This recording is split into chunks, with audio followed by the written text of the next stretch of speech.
Re-Zero, Side Story, The Land of Wolves, Death Unto the Weak, No Mercy 4, Chapter 1.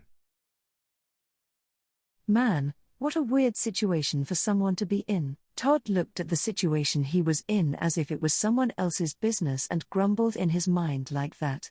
Basically, he disliked it when things didn't go his way.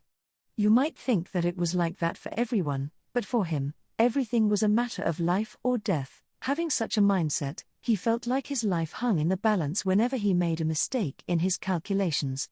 And that was something that the man named Todd Fang couldn't bear, but it could be said that the situation Todd was in at the moment was an exception.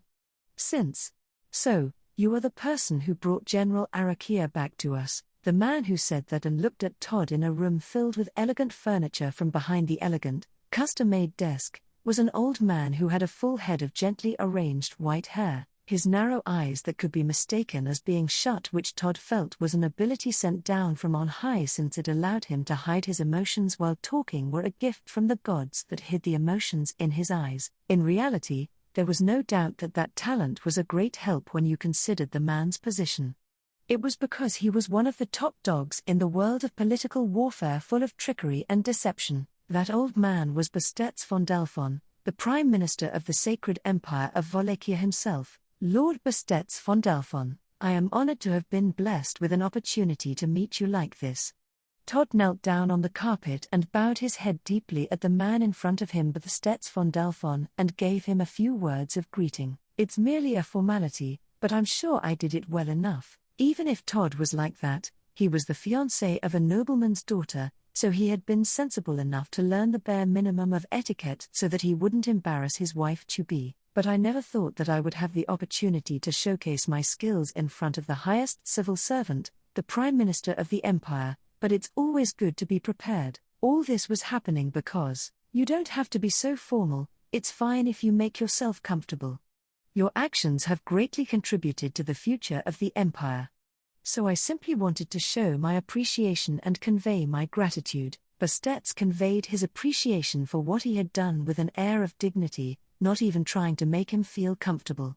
The reason why the Prime Minister had invited Todd, a mere soldier, to his office and was entertaining him personally was because of the person he had brought back to the imperial capital. It was because he had acknowledged Todd's achievement of rescuing Arakia. Arakia, who had experienced an unexpected defeat in the fortified imperial city of Garrel, was a member of the 9 divine generals, the strongest beings in the empire. Losing her would have been a great loss for the empire. Thus Todd, without regard for his own safety, followed his righteous indignation and sense of duty and did his utmost to rescue Arakia. At least, that was what the reports that got sent to the imperial capital said. Todd himself let things be since he felt no need to correct it, but it ended up spreading around and wound up reaching the ears of the imperial prime minister himself, and so here we are. He hadn't thought lightly of it in the slightest, but he'd never expected he'd receive such treatment for saving Arakia, and it made him seriously reflect on his naivety. Anyway, I am not worthy of such words. I only did what anyone would do in that situation. General Arakia is a person that this country needs, after all, truly such exemplary loyalty.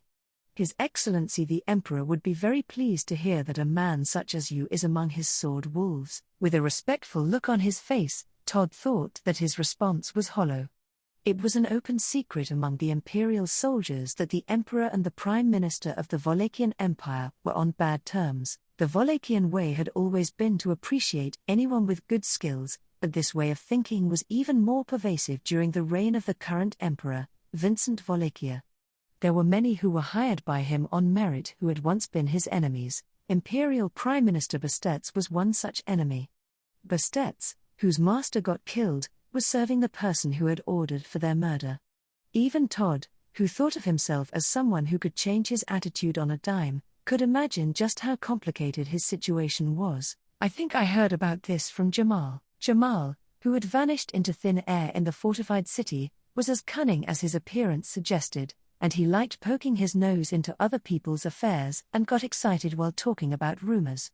And yet, he was also an imperial noble, so he had no shortage of sources of such topics. Thanks to that, he got to hear about things without wanting to and thus became equally well informed. So, Even though he was meeting Bastetts for the first time, he did not feel like they were meeting for the first time. In any case, General Arakia has asked me to reward you handsomely. Though she said it in her own unique way, so that's how I interpreted it. Is there anything you wish for, anything I wish for? Not particularly. Just, in order to rescue the general, I lost a friend, not just my friend, but my fiancé's older brother. The first thing I want to do is break the news to her and then be there for her as she grieves. With a docile expression and voice, Todd turned into a man being concerned about his lover that was about to experience a great tragedy. In fact, his heart ached with pain when he thought about how his fiancée would feel, so he wasn't lying. It was just that he could finally think of Jamal as his friend after his death. He felt relieved since dead people couldn't get back at you. Bastetts became silent for a few seconds after listening to Todd's earnest desire. Todd couldn't guess what kind of thoughts the Prime Minister had during that moment of silence since he couldn't glean anything from his emotionless eyes. That made him realize that he wasn't really compatible with him. It was someone he felt he needed to kill in order to feel safer. He couldn't wrap his head around why His Excellency the Emperor would keep someone like him close just because he was capable. Perhaps answering Todd's prayers, Bastetts said all right with a nod. It is an imminent situation. Whatever you are going to wish for, you can do it after you calm your loved one down. We weren't considerate enough of your circumstances. You may go now. Yes, Your Excellency.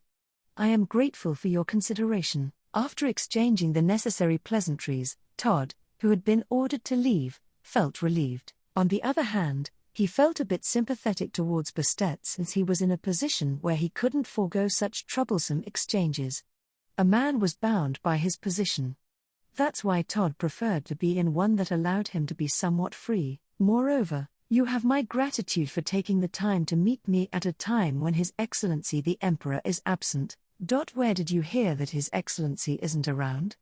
Bastetts quietly inquired as he raised an eyebrow at Todd's farewell right as he was about to leave. After being questioned, Todd said, "Oh no," and gave a quick glance at the top of the Prime Minister's desk. "I do apologize, but I just happened to see some of the papers sitting on top of the desk. I assumed that they were being approved by Your Excellency on His Excellency the Emperor's behalf. The Emperor is probably away from the imperial capital on a military expedition or an inspection tour. I've heard that His Excellency, Vincent, moved around so freely that his subjects were having a tough time. It was to the extent that imperial citizens joked about meeting the incognito emperor while walking around the imperial capital. It was fine as a funny story, but it wouldn't be so funny if it ended up being true. It was something that Todd couldn't think of as someone else's issue now, so he decided to at least store it in his memory. Leaving that aside, I will be leaving now, since I am making my fiancée wait. Chapter 2. You complete pest. A girl shouted as the vase she threw hit the wall and shattered, splattering its contents and the broken pieces everywhere. He gave a quick glance at the vase that had hit the wall quite a ways away from him, then shrugged. Did you miss because you care about me, perhaps? If so, there was no reason for you to throw money away like that. I was definitely trying to hit you, okay? It just didn't go where I wanted it to, so hold your tongue. I haven't said anything. Ah well. Todd smiled wryly after hearing a high-pitched voice reverberate inside his skull, then told the maid to clean up the shards and leave. As it was a chance for them to meet up after a long time, it would be natural for one to think that he wanted to be alone with her. However, I'm sorry about Jamal. Hick. The one in front of Todd's eyes that he had just apologized to was a young girl who was at a loss for words, her cheeks tense. It was a girl with long, dark brown hair arranged in a braid, and her downcast eyes made her seem gloomy. The clothes she was fond of wearing were dark in color, and she exuded an aura that made even the people around her feel depressed. But her face was pretty, and her frizzy hair one of her lovable flaws was just like her brother's. Yes, she is perfect. She is a lovable flawed item that is perfect just as she is. That was Todd Fang's fiancée. Katya, how dare you show yourself in front of me? Todd's call made the girl's Katya's eyes flash with anger, and she threw the book next to her bed at him. It missed him once again, Further fueling her irritation, the things falling on the carpet of Katya's room, which wasn't luxurious or very magnificent at all, were the belongings she kept next to her bed that she kept throwing at Todd one after another. All of them were gifts from either Todd or Jamal. They were everything that made up Katya's small world since she was weak from birth and didn't have much freedom. She couldn't bear children because she was prone to illness. She was a fragile person who couldn't even make herself pleasant to people at social gatherings. In Wallachia, which demanded strength, she couldn't perform any of the things expected of the daughter of a nobleman, so she was a pitiful girl who had been written off by society. Even in her family, only Jamal, her biological brother, cared for her. That made her the most attractive, ideal, and lovely girl to Todd. "You abandoned Jamal, my brother, and shamelessly returned. You should have died in his place. Hick, you can't say it, can you? I know every little thing about you." When she hesitated to say something harsh in return, Todd closed the distance between them in an instant. He grabbed her slender wrist and snatched the book she was gripping tightly away while being careful not to break it, then put it back on the shelf. She couldn't hit him even if she tried, and just that was enough to make her start taking ragged breaths. She was frail and weak and couldn't live without relying on others. Todd gently pinched the teary Katya's chin and stole her lips. He felt the soft sensation as well as a sign of resistance. She immediately turned her face away and slapped him. "You, pervert. You vulgar man. What do you think you are doing? It's proof that I love you. And you are right, I let Jamal die and shamelessly came back. I know I'm not worthy enough to show myself in front of you. But I just wanted to see your face. I wanted to touch you," Todd said, gently caressing the cheek of the girl glaring at him. "Ah."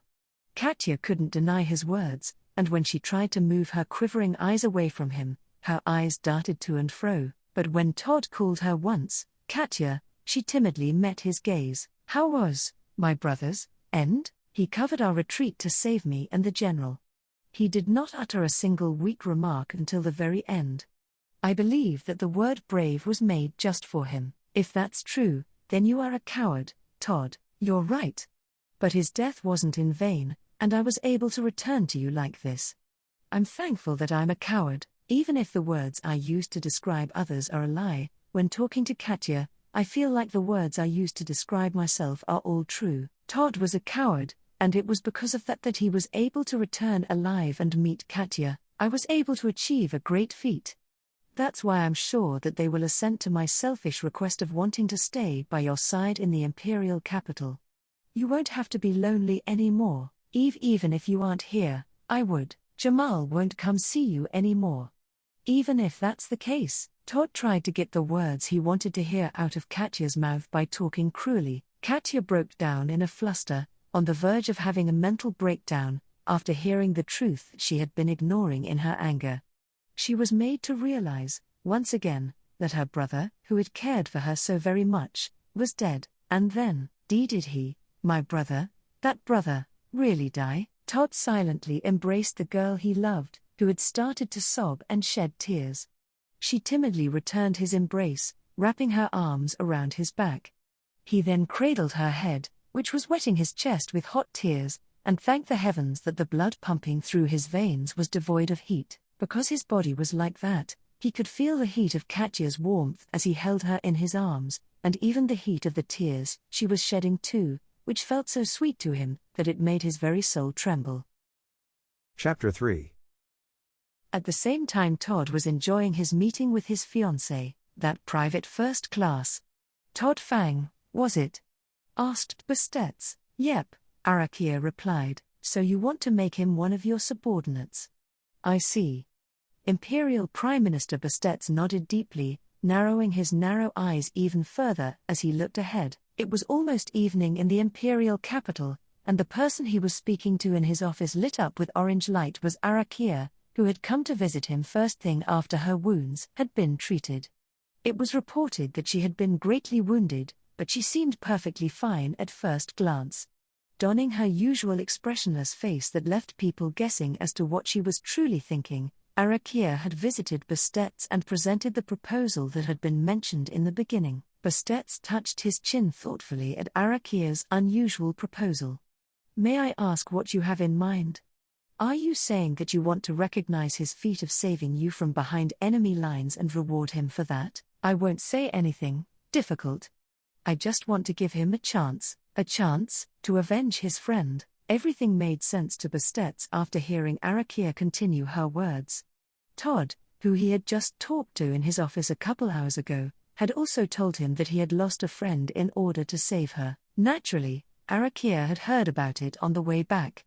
That's why she wished to give him a chance to avenge his friend. For a moment, Bastet's mind went back to what Todd had said after he had asked him to leave.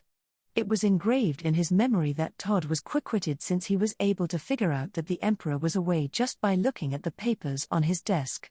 At the same time, it was also true that he felt a vague, dark presentiment. He could not tell if it was just a groundless fear or an omen for something, but anyhow, there's no way I could say no if you are the one vouching for it. I have no objections, that's good. Then, however, there is something I need you to do before you return to the Eastern Front, General. Arakia's red eyes flickered in dissatisfaction. Seeing that out of the corner of his eye, Bastet took out a document, the very one that had come into his view. I want you to go to the Gladiator Island to fulfill a duty that only you are capable of fulfilling. Thus, he ordered the general to get rid of the internal problem that was shaking the empire.